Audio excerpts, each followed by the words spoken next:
L'alimentation, aujourd'hui et demain, c'est sur la scène Forum, en partenariat avec Guest Online, la réservation responsable.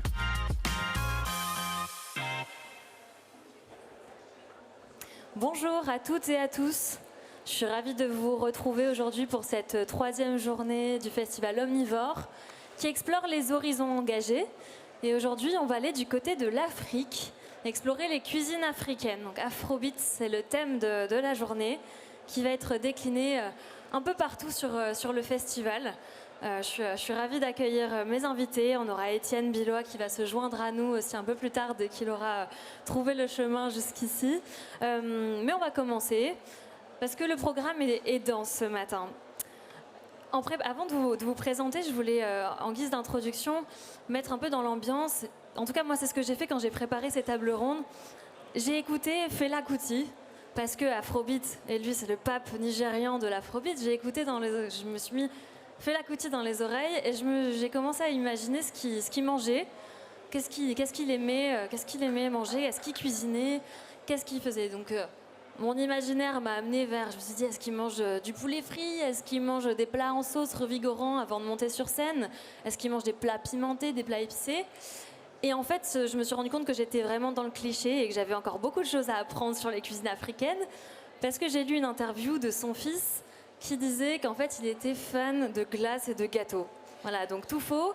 Ça montre aussi à quel point on est assez, en tout cas personnellement, et en Europe, on est un peu loin de ce qu'est la réalité des cuisines africaines, à quel point elles sont plurielles, à quel point elles sont nombreuses et différentes.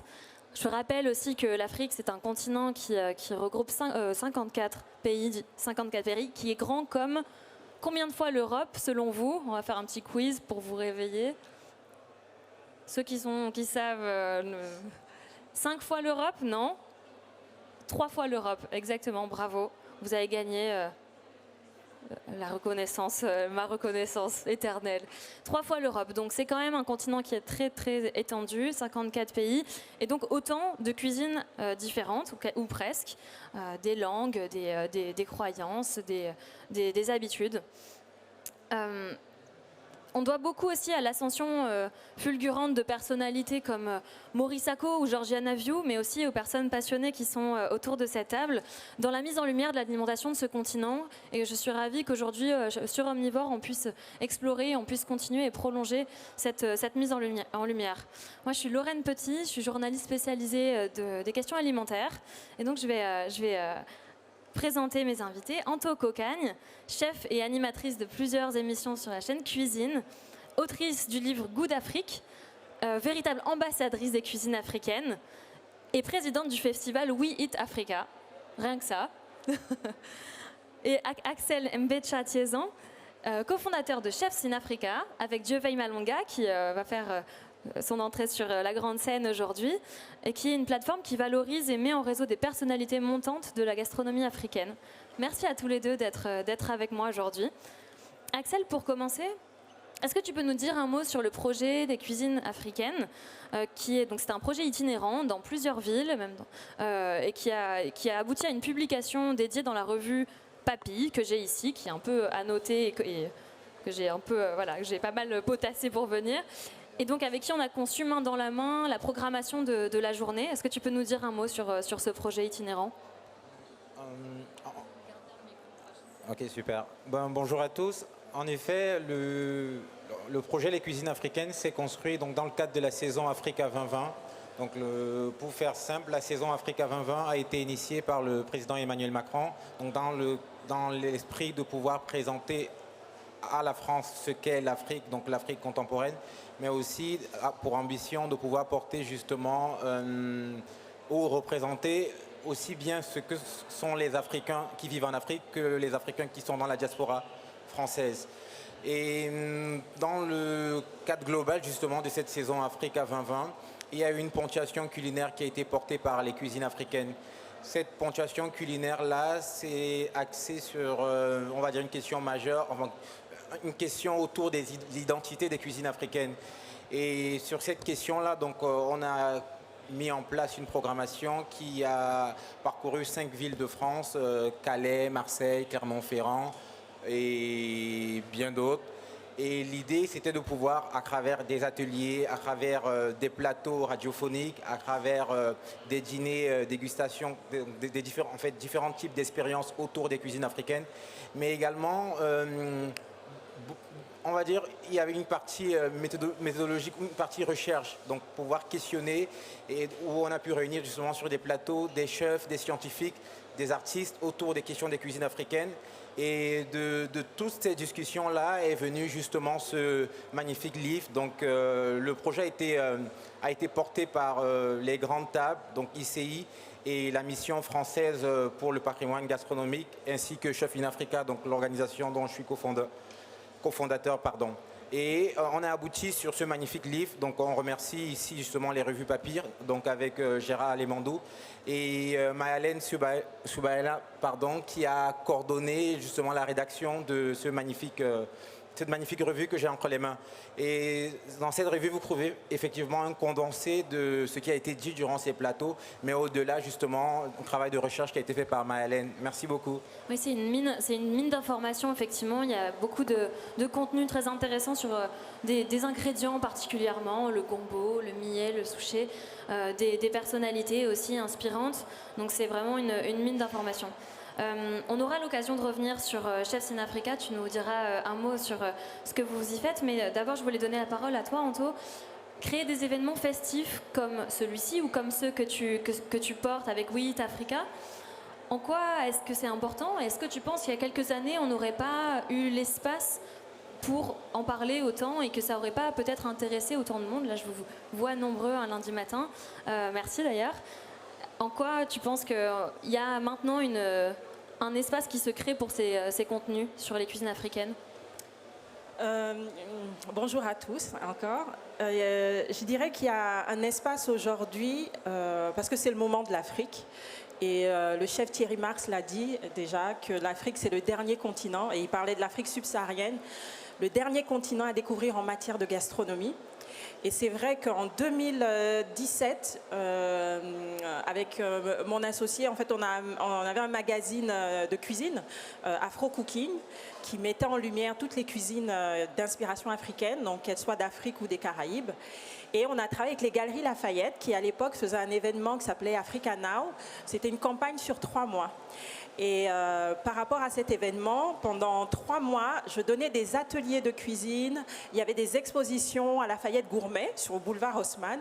Et quand les gens venaient, ils étaient surpris. Et ils disaient, mais où est-ce qu'on trouve les chefs? Où est-ce qu'on trouve les restaurants? Et à un moment, je me suis dit, c'est pas possible, on est à Paris. Parce qu'on sera en province et qu'on me pose cette question, je comprendrais. Mais qu'à Paris, qu'il y ait des personnes qui se disent, où est-ce qu'on trouve les chefs? Pourquoi on ne vous voit pas assez? C'est là que nous est venue l'idée de créer un événement. Parce qu'effectivement, il y avait beaucoup d'événements, comme le Test of Paris, comme le Salon du chocolat. Vous imaginez, il y a le Salon du chocolat. L'Afrique est quand même productrice de chocolat à 60%. La production mondiale, mais il y a très peu d'Africains qui sont représentés là-bas. Et c'est là qu'on s'est dit, il faut créer notre événement. On ne va pas attendre que quelqu'un le fasse pour nous. On va créer un autre événement où on va mettre en avant des chefs, des acteurs, donc que ce soit des professionnels, des gens qui sont dans l'agroalimentaire, des gens qui sont dans l'épicerie fine, parce qu'on a remarqué qu'il y avait beaucoup d'acteurs, mais chacun était un peu dans son coin. Et c'était l'occasion de nous rassembler et de montrer notre savoir-faire et de montrer aussi notre professionnalisme. Donc la première édition a eu lieu à Paris et ensuite vous avez un peu sillonné comme ça chaque année avec des villes différentes, c'est ça, We Eat Africa? Alors la première édition a eu lieu à Paris et c'est vrai que nous, en se disant à faire un tout petit événement, maximum 1000 personnes, et 2 semaines avant, on était sold out. Et on a eu des demandes, suite même avec la communication, on a eu des demandes sur le continent, en Afrique, où on nous a dit, mais nous, sur le continent, les métiers de la cuisine, de la restauration sont très mal vus, sont très mal perçus. Il faudrait que vous veniez aussi sur le continent pour montrer que ce sont des métiers aussi nobles que celui d'enseignant ou d'avocat ou de médecin. Et c'est comme ça que l'année suivante, on s'est dit qu'on l'a fait à Dakar, on a fait une programmation à Lomé au Togo, et chaque année, notre ambition, c'est de pouvoir aussi ne pas le faire seulement à Paris, mais de sillonner les grandes capitales africaines. Créer des ponts comme ça entre l'Afrique et les autres continents, Axel, c'est aussi l'une des raisons d'être, je crois, de Chefs in Africa. Est-ce que tu peux nous dire un mot du constat qui vous a fait créé cette initiative, cette plateforme? Je pense que, comme l'a dit Chefanto, il y a un réel besoin justement de pouvoir valoriser déjà les savoirs, donc les savoir-faire du continent, mais au-delà de valoriser également les talents, parce que nous pensons qu'il y a des talents culinaires en Afrique qui s'expriment et qui s'expriment au pluriel, donc qui s'expriment à travers les cuisines traditionnelles d'Afrique ou à travers justement des cuisines contemporaines qui sont présentes sur le continent. Et en sillonnant justement l'Afrique avec Jovey Malonga, on a pu se rendre compte de ces talents-là. Et l'idée, c'était de pouvoir les fédérer donc, autour de Chef in Africa et de pouvoir montrer donc, à travers une plateforme digitale qu'est-ce qu'ils savent faire, comment ils le font et comment est-ce qu'ils peuvent contribuer justement dans le monde de par leur particularité, mais aussi l'expression de leur diversité. Et dans ce sens-là, on a pu se rendre compte qu'il n'y avait pas que les chefs qui étaient présents sur le continent. Donc on a un ensemble de chefs aujourd'hui qui sont afro-descendants, donc des chefs africains qui sont à Paris, à New York, ou même à Salvador de Bahia au Brésil, ou qui ont des racines africaines comme au Mexique. Et on se dit, tout cela, on a pour dénominateur commun justement les cuisines d'Afrique, donc de près ou de loin. Et l'idée, c'est de pouvoir fédérer ces acteurs-là et de se dire comment est-ce qu'on peut porter davantage la voix des cuisines africaines pour pouvoir aller à l'encontre de certain nombre de clichés, faut se le dire. Donc comme quoi les cuisines africaines peuvent être trop grasses, trop épicées, et de pouvoir construire une image... je ne veux pas dire noble, mais je veux dire l'image vraie, en fait, tout simplement l'expression d'une identité. Et cette identité-là se matérialise dans leur diversité, vu que, comme l'a signalé tout à l'heure Lorraine, l'Afrique, c'est 54 pays, mais au-delà des pays, j'ai tendance à parler des aires culturelles. On défend en Afrique une cuisine régionale, donc une cuisine qui ne s'inscrit pas forcément dans une logique nationale à court terme. Donc l'esprit, c'est de se dire que, par exemple, le chef Anto, elle vient du Gabon, moi je viens du Cameroun. On partage un même aire culturelle, donc la forêt du bassin du Congo qu'on le partage ensemble. Donc on a les mêmes ressources. Donc on parle de nature, mais par contre, on transforme ces mêmes ressources différemment. C'est là la partie culture. Ça veut dire que moi, je prends le manioc, je le transforme en bobolo ou en miondo. Elle prendra Qu'est-ce que c'est ces deux plats? Tu peux nous en dire deux mots? Donc c'est de la... Vas-y. Chef Anto. En fait, c'est le tubercule de manioc qui va être râpé, pressé et fermenté. Ça nous donne de la pâte de manioc. En Afrique, ce soit en Afrique centrale ou de l'Ouest, on utilise tous la pâte de manioc, mais travaillée de façon différente. Est-ce que c'est au Congo l'année dernière? J'ai mangé dans des... Chikwang. Ok, c'est ça. Exactement. Au Congo, c'est la chikwang qui est encore écrasée vraiment très finement. Et les formes aussi, suivant la taille et la forme, c'est encore un nom différent. Et cuite à la vapeur dans des feuilles, dans des feuilles. Exactement, des feuilles de bananier. Donc chez moi, on va appeler ça oruma. Quand vous êtes au nord, c'est à Inzok. Lui, il y a le bobolo, il y a le miondo. Si vous mettez de l'huile rouge de palme dedans, c'est le mitumba. Et en fait, à chaque fois qu'on va ajouter un ingrédient, c'est quelque chose de différent. Quand vous allez en Côte d'Ivoire, cette même pâte de manioc, on fait du couscous de manioc qu'on appelle la tiéké. Quand vous allez au Togo, ils vont faire le tapioca ou le gari. Quand vous allez, suivant les pays, on va faire le foufou de manioc aussi. Donc c'est la même base, mais chaque pays, chaque région le transforme différemment. Axel, est-ce que tu peux nous donner quelques exemples de chefs au féminin ou au masculin que vous avez révélés comme ça, accompagnés ou qui étaient assez méconnus, en tout cas aux yeux de l'Europe et qui ont, grâce à Chefs in Africa, été mis en lumière?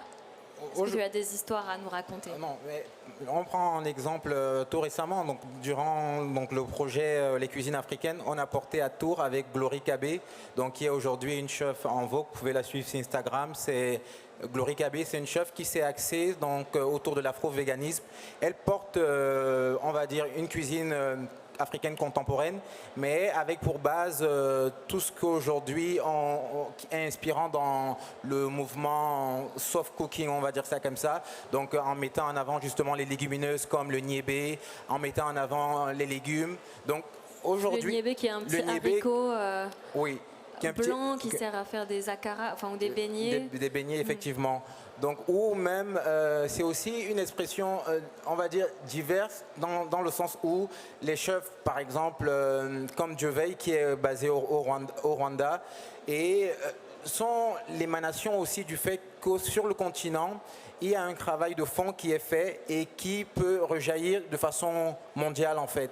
Donc c'est de dire qu'au-delà justement des chefs qui sont représentés en Europe ou hors du continent, les chefs qui sont présents sur le continent en Afrique, donc notamment dans divers pays en Afrique, on a par exemple Olivia de Souza qui est au Togo. On a un certain nombre de chefs qui ont d'ailleurs participé dans la revue Papy et avec quelques recettes gourmandes. D'ailleurs, le chef Anto nous a donné une belle recette de gombo. Donc je vous invite à vous l'en procurer. Et c'est disponible là sur la librairie gourmande. Et vraiment, l'idée, c'est de présenter les techniques, parce que ces chefs-là, ils ont un savoir-faire incroyable et qui a pour base effectivement les cuisines traditionnelles d'Afrique, mais qui également s'enrichit de leurs expériences, de leurs voyages et de leur apprentissage culinaire. Je prends l'exemple le chef Anto qui a eu à étudier à Ferrandi. Donc elle a eu un bagage, elle a eu à voyager, aller aux États-Unis. Donc de toute son expérience était enrichie et maintenant elle le met au service des cuisines Afrique. Et je pense que c'est dans cette ère de cette multiculturalité qu'on s'enrichit.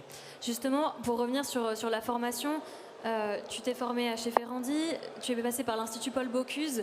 Est-ce qu'on est obligé de passer par des instituts et des écoles françaises, parisiennes, ou pas, pour l'Institut Paul Bocuse, pour avoir une bonne formation? Est-ce qu'on peut en finir avec l'hégémonie de la formation de la cuisine française traditionnelle? Parce qu'on pourrait avoir des instituts au Mali, au Gabon, n'importe où, mais pas forcément qu'en France, non?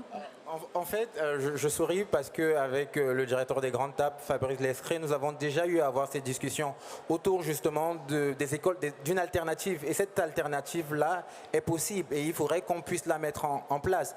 C'est l'idée qu'on porte avec Jovey Malonga de mettre en place un Chef in Africa Culinary Center au Rwanda, où l'idée ce serait de pouvoir créer un trait d'union entre la cuisine des grands-mères et une cuisine dite professionnelle, mais qui n'est pas mise dans un carcan autour justement de l'héritage d'Escoffier, qu'on sorte de ce carcan et on se dise en fait qu'il y a une voie alternative. Voilà, peut-être que vous n'avez pas besoin d'apprendre à tourner des champignons, des pommes de terre et de faire des techniques très traditionnelles françaises qui vous servent, et plutôt vous approprier les savoirs que vous avez qui sont utiles dans votre type de cuisine. Je suis complètement d'accord. Mais après, il faut savoir que la France a très bien fait son travail dans tous les pays du monde. Avec la gastronomie tentaculaire. La base, c'est la cuisine française.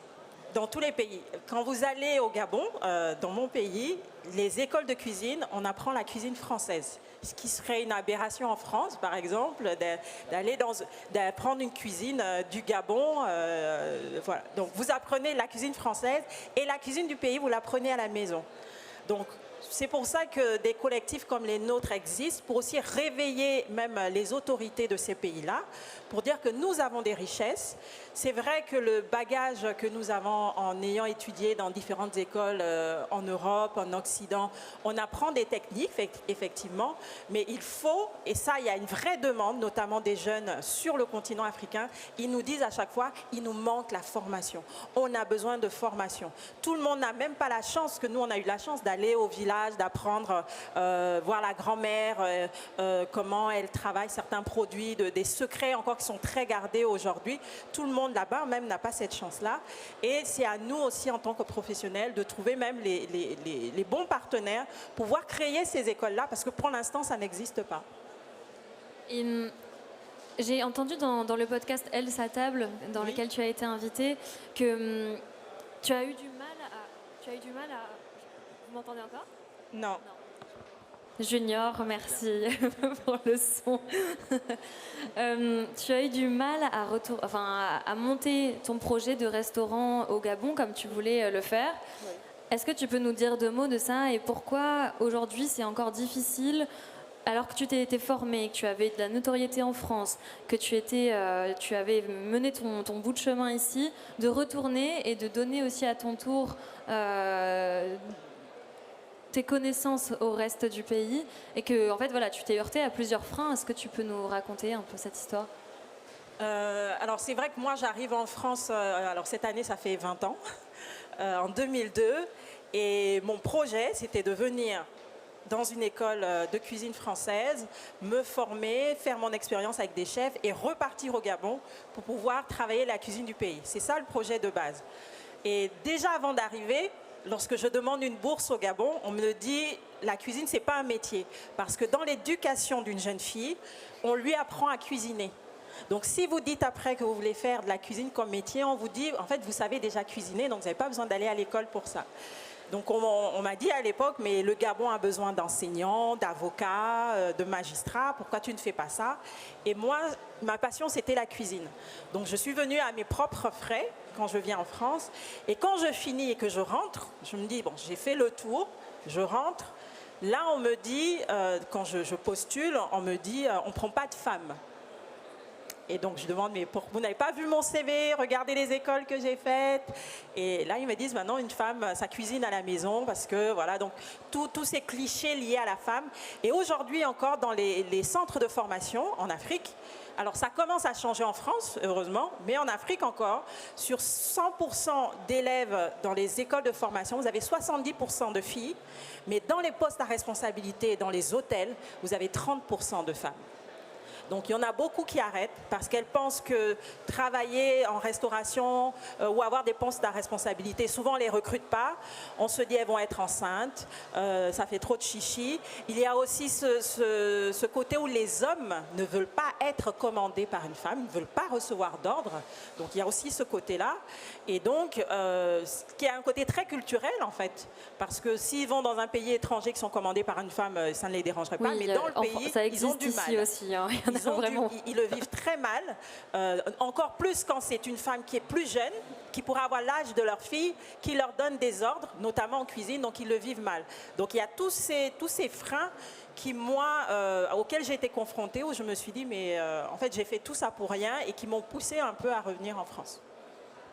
Tu veux rebondir là-dessus, Axel Vassine? Un tout petit peu en disant qu'effectivement, il y a un peu un contraste parce que c'est vrai qu'en Afrique, la plupart du temps, ce sont les mamans qui sont dans les cuisines. Donc, tandis que dans les cuisines professionnelles, comme le chef Anto le disait, c'est très masculin, c'est un univers très machiste. Et ce contraste-là, en fait, ça contraste pleinement avec mon histoire personnelle parce que moi, comme j'ai tendance à le dire, j'ai grandi dans une famille où c'est mon grand-père maternel qui m'a inspiré à faire de la cuisine et à aimer ce métier.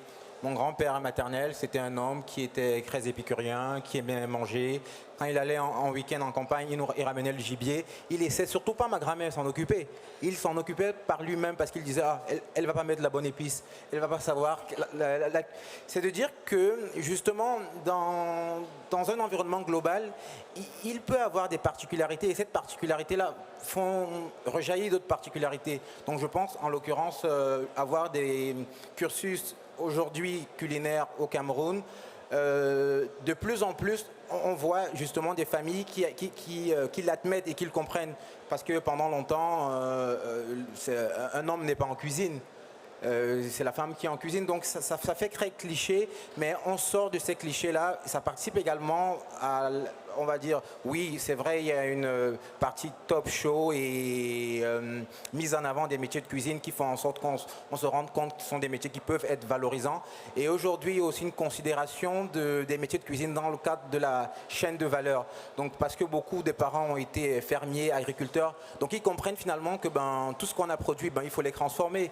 Et il faut bien que ce sont des personnes qui ont un savoir-faire qui œuvrent à leur transformation. Donc, dans la prise en compte justement de cette valorisation de la chaîne de valeur, ils admettent le métier de cuisine en fait comme étant partie prenante d'une chaîne en fait, donc de la grande agro-transformation, donc dans laquelle la cuisine s'imbrique parfaitement. Et je voulais aussi signaler quelque chose qui a été fort, donc qui a été porté par les cuisines africaines. C'est l'esprit selon lequel, justement, lorsqu'on parle des cuisines d'Afrique ou cuisines africaines, on crée directement une identité africaine. Chose qui, à mon sens, elle ne vient pas comme ça de go. Dans la plupart des pays en Afrique, il y a un sentiment nationaliste. Par exemple, elle est gabonaise, je suis camerounais. Donc, on devient plus africain à Paris, à New York. On devient plus africain aux yeux des autres que de l'intérieur. Mais nous, on ne parle jamais de cuisine européenne en un bloc, quoi. Donc voilà. Et parti de cela, on se dit, Mais cette identité africaine, donc réelle ou supposée, comme j'ai tendance à le dire, nous permet de nous construire autour d'un socle commun qu'on partage tous en Afrique. C'est l'esprit du panafricanisme. On s'y retrouve tous. Cet esprit du panafricanisme, c'est un esprit et c'est surtout des valeurs. En Afrique, on parle du nous au lieu du je. Et ce nous-là se construit au-delà justement des frontières terrestres. Et c'est à travers cet esprit du panafricanisme que l'identité des cuisines africaines, on va dire, ça match totalement. Parce que de dire finalement aujourd'hui, parler des cuisines africaines dans l'esprit qui est fort, donc comme Gonefa, donc la commissaire des saisons africaines le dit si bien, c'est vraiment une certaine affirmation d'un destin commun de l'unité africaine. Et ce destin commun-là, il est politique, il est social, il est économique, il est culturel. Et la cuisine aujourd'hui, à travers justement la chaîne de valeur, porte tout cela. Donc oui. Le titre de cette table ronde, c'est l'Afrique, c'est chic.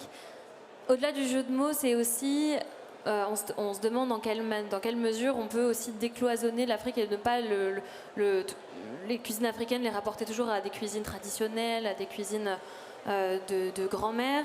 Est-ce que la télé, donc ici, les programmes télé culinaires ont été ont permis en tout cas de redorer le blason des professions et de permettre aussi de créer des vocations auprès des gens qui se sont dit en fait je peux en faire mon métier, c'est pas une voie de garage la cuisine. Est-ce que ça existe aussi en Afrique? Je me tourne vers toi Anto parce que tu es quand même visible à la télé. Je ne sais pas dans quelle mesure en Afrique tu es regardé, tu es suivi. Mais est-ce qu'il y a ce mouvement aussi de revalorisation de ces métiers grâce à la télé et grâce aux médias? Ah oui, complètement. Complètement. Il y a vraiment cette revalorisation-là. Alors j'ai eu la chance notamment de travailler avec le groupe Canal+, qui a justement une branche Canal+ Afrique, et ils ont créé une chaîne 100% cuisine africaine. Alors pour l'instant, ça manque encore un peu de contenu, donc ils rajoutent des émissions comme Masterchef ou des émissions avec Cauchemar en cuisine à l'intérieur. Mais depuis 3 ans que ça existe, il y a de plus en plus d'émissions de cuisine, et ça part de la cuisine traditionnelle à la cuisine un peu plus travaillée. Après, ils s'adaptent aussi en fonction de la demande du public, parce que c'est une chaîne qui est regardée dans 25 pays. Dans laquelle moi j'ai ma propre émission. Donc il y a Rendez-vous avec le chef Anto où je fais découvrir un pays d'Afrique au travers de la cuisine. Donc on va de la capitale au village, on fait découvrir des épices, des moyens de manger du crocodile. Exactement, manger du crocodile, des choses un peu improbables, des chenilles, mais pas que. Et c'est là-bas, justement, c'est au travers de cette émission que j'ai eu la chance de faire à peu près le tiers du continent et de découvrir des différents produits, différentes façons de cuisiner. Il y avait même des produits où j'étais persuadée qu'il n'y avait qu'au Gabon qu'on en avait, et j'ai découvert qu'il y en avait un peu partout sur le continent. Et il y a vraiment cette revalorisation, parce que j'ai énormément, en tout cas des jeunes qui me disent moi aussi j'ai envie de faire ce métier, comment je fais pour convaincre mes parents, moi aussi j'aimerais apprendre à faire telle recette, ou je ne savais pas que dans tel pays on mangeait ça, chez nous on le cuisine différemment. Donc ça commence tout doucement, mais ça commence, et c'est pour ça qu'on fait aussi des événements pour ne pas s'attendre seulement à ce qu'il y ait des chaînes de télé qui parlent de nos cuisines, mais que le grand public au sens large, que les entreprises, les petites entreprises, les entrepreneurs puissent se rencontrer et mettre en avant leurs produits. Est-ce que tu peux nous donner quelques exemples de recettes que tu proposes dans tes ateliers et qui font le pont justement entre des techniques que tu as apprises chez Ferrandi ou dans la cuisine française traditionnelle et des ingrédients ou des techniques africaines? Est-ce que tu as quelques exemples pour nous mettre l'eau à la bouche? Alors par exemple, il y a une recette que vous trouverez dans le livre Cuisine africaine avec Papy, que j'ai appelé une ratatouille de gombo. Donc la ratatouille qui est un plat de légumes complètement français.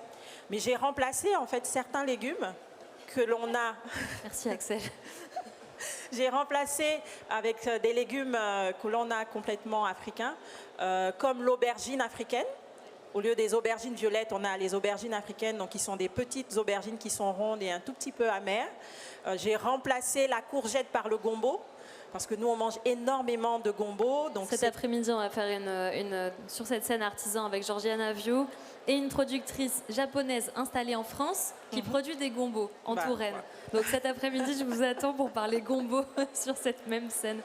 Donc c'était de montrer qu'on pouvait, enfin, si on voulait faire une ratatouille et qu'on est en Afrique, ben on peut très bien utiliser des produits qu'on a chez nous, sachant que le poivron, on en trouve, les oignons, les tomates, mais de remplacer la courgette et l'aubergine violette par l'aubergine africaine et le gombo, par exemple. Je fais des lasagnes avec le manioc, par exemple, donc de travailler le manioc différemment, des tartiflettes avec de la banane plantain.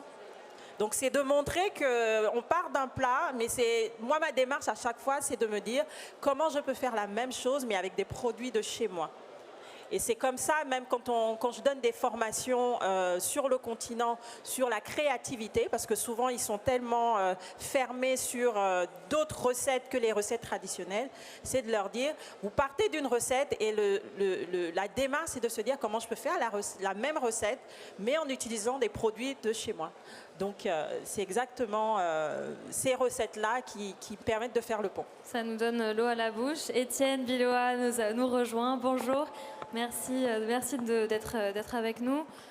Tu es la tête pensante de l'agence de talent Untold Stories. Je te cueille parce que tu viens d'arriver, qu'on n'a plus beaucoup de temps, donc tu vas être dans l'ambiance directe.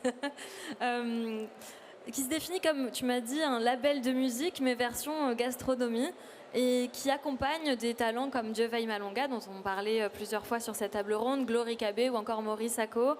Est-ce que tu veux nous dire un mot de pourquoi avoir créé une telle structure ? C'est quelque chose qui s'est fait naturellement en fait. C'est une démarche qui, à mon avis, ne prend pas naissance nécessairement dans la gastronomie, mais plus dans la culture. Et qui a vocation à raconter des histoires, mais à faire la promotion des incarnants qui les racontent, de la culture qu'il y a derrière. Et c'est une histoire de rencontre. Et il s'avère que ça a été une rencontre avec Dieuvei. Et voilà, il y avait beaucoup de choses à faire. J'imagine que vous avez couvert déjà pas mal d'aspects, mais il y avait beaucoup de méconnaissances sur les cuisines africaines. Il y avait aussi des nouvelles histoires à raconter de la part des représentants du présent et du futur de ce que vont être les cuisines africaines, et il fallait trouver aussi des nouvelles façons de le dire, des façons de le valoriser. C'est aussi une voie d'émancipation, c'est aussi il y a un vrai challenge de liberté, je dirais. Il y a une dimension politique forcément parce que ça permet de décloisonner, de fédérer, de mettre de la lumière, de développer de l'attractivité sur toutes sortes de produits. Enfin voilà, c'est des choses très instinctives qui sont venues comme ça, et c'était sur un souci vraiment de valorisation et de se mettre au service de talents et de richesses inexploitées. C'était vraiment ça. Justement, au sein de ton agence, tu as une initiative qui est spécialement dédiée aux talents africains qui s'appelle Penja. Est-ce que tu veux dire un mot sur Penja ? Qu'est-ce que ça veut dire aussi ? À quoi ça fait référence ? Oui, alors Untold Stories, c'est vrai que c'est plus général. Il n'y a pas de mission statement focus par rapport à l'Afrique. C'est vraiment plus une conséquence parce qu'il y a une sous-représentation des cuisines africaines. Du coup, on a lancé Penja, qui est le nom d'une région au Cameroun dont vient le poivre, qui est la première IGP d'Afrique. Donc voilà, c'est un nom qui sonne bien, ça raconte beaucoup de choses. Et c'est plutôt un collectif dans le sens où c'est quelque chose de participatif. On lance toutes sortes de projets, mais c'est vraiment pas quelque chose de territorial, c'est-à-dire que c'est ouvert aussi bien à des gens qui peuvent être descendants de ces cultures, ou d'autres personnes qui ont envie peut-être de découvrir, de s'investir ou de créer des passerelles. Je suis convaincu que la cuisine, c'est comme de la musique, c'est comme de la culture, c'est-à-dire que c'est quelque chose qui doit s'oxygéner. Comme le vin, non ? Pardon ? Comme le vin aussi. Voilà, tout à fait. Et du coup, c'est important, je pense, de garder la porte ouverte. Bien sûr, il faut rendre hommage de manière fidèle à tout ce qui a été avant et à tout un tas de choses. Mais il faut donner envie, créer de l'attractivité. Et ça passe, je pense, essentiellement aussi par connecter, ouvrir. Et voilà, Penja fait ça. Donc on a monté des projets comme des restaurants à thématique africaine à l'Expo universelle à Dubaï, où on accompagne des structures privées aussi qui développent justement un intérêt grandissant pour intégrer, pour mettre de l'Afrique dans leur assiette et qui veulent le faire d'une manière juste ou alors qui cherchent des idées et être stimulés. Food court de Grande Contrôle dans voilà, le 12e aussi, qui était sur la exactement. thématique des cuisines africaines cet été. C'est ça, après c'est d'essayer d'accompagner, c'est-à-dire que tout est très politisé aujourd'hui et c'est vrai qu'il y a une hystérisation sur pas mal de sujets identitaires et il s'agit d'essayer de s'éloigner de ça, mais, et en même temps il s'agit d'essayer de faire les choses bien. Et Penja essaye d'exister notamment pour ça. Voilà. Justement, tu as dit, pour rebondir sur ce côté aussi un peu... Enfin, il peut y avoir des récupérations, il peut y avoir des opportunismes aussi autour de ces sujets. Tu as dit dans le numéro de Papy, les cuisines africaines ne sont pas une mode, mais une réalité tous les jours de l'année. Qu'est-ce que tu entends par là? Mais parce que, ça peut être une mode à un moment, mais il faut savoir que derrière la mode, il y a une réalité qui va dépasser la mode, qui sera toujours là. Les cuisines africaines étaient là hier, elles sont là aujourd'hui, elles seront là demain. Elles représentent des longues histoires, elles représentent un continent le plus grand, je crois d'ailleurs. Voilà, c'est en fait l'Europe, ouais. C'est juste une façon de dire que il faut avoir une certaine consistance quand on en parle et quand on essaye de savoir ce que c'est. Le fait qu'il y ait une récupération, on va dire que c'est peut-être le mauvais côté des choses, mais ça traduit aussi quelque chose de très positif. Quand il y a une récupération, c'est que déjà il y a un grand intérêt. Donc réjouissons-nous et essayons de se focus peut-être sur ce qu'il y a à faire. Tu voulais rebondir peut-être à ce qu'a dit Étienne. Tu as acquiescé aussi, Anto, peut-être que tu veux rebondir après. Donc je voulais juste dire qu'effectivement je rejoins Étienne par rapport au fait qu'on a en ce moment ce momentum justement autour des cuisines africaines. Mais l'idée c'est d'aller au-delà de ce momentum. Et l'axe majeur à mon sens, c'est la dimension recherche. Parce qu'une grande partie justement des cuisines africaines ne sont pas explorées ou alors elles sont survolées, voilà. Comment développer justement un travail scientifique pour aller au fond des choses. Durant justement la rencontre des cuisines africaines à Tours, on a eu la chance d'avoir sur le plateau le chef Olivier Rollinger qui a évoqué la dimension des épices endémiques. Comment est-ce qu'au-delà du poivre de Penja, qui est une très belle IGP d'ailleurs que je porte, mais comment au-delà du poivre de Penja, on valorise le njansan, la maniguette qui est appelée graine du paradis, qui sont des épices endémiques mais qui ont de leur spécificité. Donc c'est de pouvoir explorer justement cette partie du monde-là, donc explorer la beauté et la diversité du monde. Donc l'Afrique, à travers ses différents espaces naturels, je pense notamment au bassin du Congo, à la région des Grands Lacs où est basé Djeveil, en explorant ces dimensions naturelles, pouvoir avoir d'autres alternatives qui peuvent contribuer au monde, parce que c'est une dimension mondiale. Il nous reste 5 minutes, je voulais laisser l'opportunité au public de participer. Est-ce que vous avez des commentaires, des questions à faire à nos intervenants? Je vais me déplacer pour donner le micro. Encore un peu tôt peut-être. La première question. Oui, on parlait d'Escoffier un petit peu plus tôt et je me disais, est-ce que c'est pas l'enjeu justement pour la cuisine africaine? Pardon. On parlait d'Escoffier, de la codification Escoffier un petit peu plus tôt et je me demandais, est-ce que c'est pas l'enjeu justement de la cuisine africaine pour qu'elle se fasse connaître un peu plus dans le monde, de codifier et de faire un travail presque encyclopédique sur les produits qui ont souvent des divers noms pour un seul et même produit, quoi. Ah si, complètement, il faut. Ça, c'est un très gros enjeu de codifier nos cuisines. Pour une raison simple, c'est que la façon dont je vais faire une sauce, ma voisine, sa maman lui a appris à faire autrement. Et je me rappelle une fois, je travaillais pour un client et je devais faire une sauce qu'on appelle yassa, qui est à base traditionnellement d'oignons et de citron. Et lui, il m'a dit, mais ma maman, elle fait avec oignons et vinaigre. Donc la question, c'est de se dire, quel est le vrai yassa? Et on a énormément de sauces comme ça, où il y a la recette traditionnelle, mais après la cuisinière qui va rajouter son truc. Et c'est vrai que la force des cuisines en Europe, notamment de la cuisine française, c'est quand vous rentrez à l'école, on vous dit, voici ce qu'est un bourguignon. Un bourguignon, il faut qu'il y ait du vin de Bourgogne, pas tout grain. Voilà. S'il y a un autre vin, c'est pas vraiment du bourguignon. Il faut des petits champignons blancs, il faut des lardons, vous avez la liste de ce qu'il faut pour le bourguignon.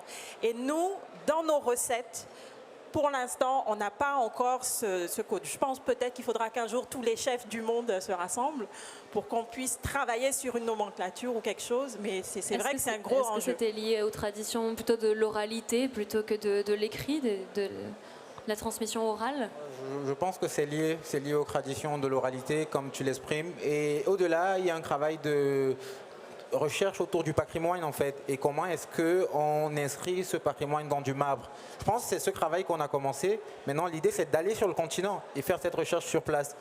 Et de pouvoir justement réunir l'ensemble des acteurs, et les fédérer et pouvoir dire, oh, ok, sur la base de ce qu'on a fait comme recherche, qu'est-ce qu'on met sur le papier, qu'est-ce qu'on veut léguer aux générations futures, pouvoir justement transmettre ce patrimoine-là et aller au-delà d'un temps et s'inscrire dans la durée. Est-ce qu'on a une autre question? Oui.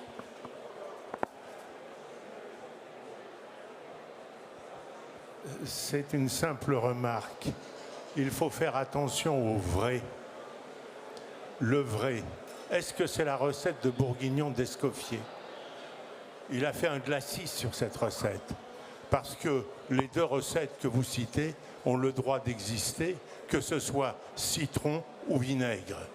Donc ce qu'il faut faire, c'est un relevé des différentes recettes et expliquer pourquoi peut-être là c'est le citron et là c'est le vinaigre. Tout à fait. Tout à fait. Pardon, j'en profite pour rebondir, puisqu'au fond, et c'est un chantier merveilleux qui serait à lancer, de faire un grand inventaire de ces patrimoines culinaires des 52 ou 54 pays d'Afrique. Alors ça, c'est un chantier incroyable, et c'est à partir de là, peut-être, Gérard, qu'on pourra avoir cette collecte d'infos, cette transmission, et partant de là, après, de la revisiter, de la réinventer. Un patrimoine, ça a besoin d'être, pour être vivant, vous le savez tous, pour d'être réinventé. Et au fond, c'est ces chantiers-là qui seraient fantastiques à mener. Ouais. Ça tombe bien, nos trois intervenants se tournent les pouces et ont des vies complètement vides, donc ils auront le temps de faire cette encyclopédie. Mais c'est peut-être un appel, en tout cas pour eux, pour un prochain projet, c'est peut-être en cours, je ne sais pas. Si ça mijote, cette encyclopédie en question? Je pense qu'il y a pas mal d'initiatives qui ont déjà commencé dans ce sens. En tout cas, il y a déjà plein de chefs qui le font. Après, ce que ça m'évoque aussi, c'est que je pense que la professionnalisation croissante qui s'opère autour des cuisines africaines contribue à avancer sur ces sujets. C'est-à-dire que le fait qu'aujourd'hui les cuisines africaines touchent le cœur de la jeunesse parce qu'ils se projettent dans la cuisine pour s'exprimer, pour se réaliser et se professionnalisent, ça crée un écosystème de plus en plus grand, de plus en plus robuste, et ça crée un cadre pour pouvoir, parce que c'est abstrait. C'est vrai que si on fait une liste aujourd'hui, pour qu'elle tienne et qu'elle vive et qu'elle infuse, il faut que l'industrie grandisse. Et bon, après, pour ce qui est du guide en soi, je laisse Anto. Un mot de la fin peut-être, Anto ou Axel? Pour terminer, je dirais que le meilleur moyen de connaître les cuisines d'Afrique, c'est de venir sur le continent. Parce qu'ici, on peut en parler, on peut essayer de vous donner une image. C'est un peu comme quand j'étais aux États-Unis. Pour eux, quand ils imaginent la France et quand ils viennent en France, c'est deux choses différentes. Il y a beaucoup de pays qui sont ouverts, comme la Côte d'Ivoire, le Sénégal, le Rwanda.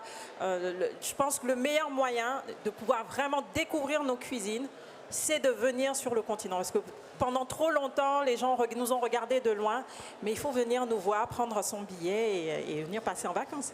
Voilà.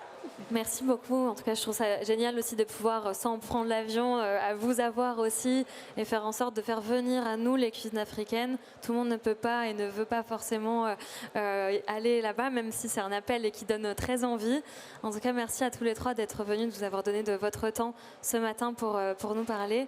Restez avec nous. Dans 10 minutes, on va parler de retour à la terre et d'initiatives qui promeuvent une agriculture vivrière sur les territoires africains à l'aune du changement climatique.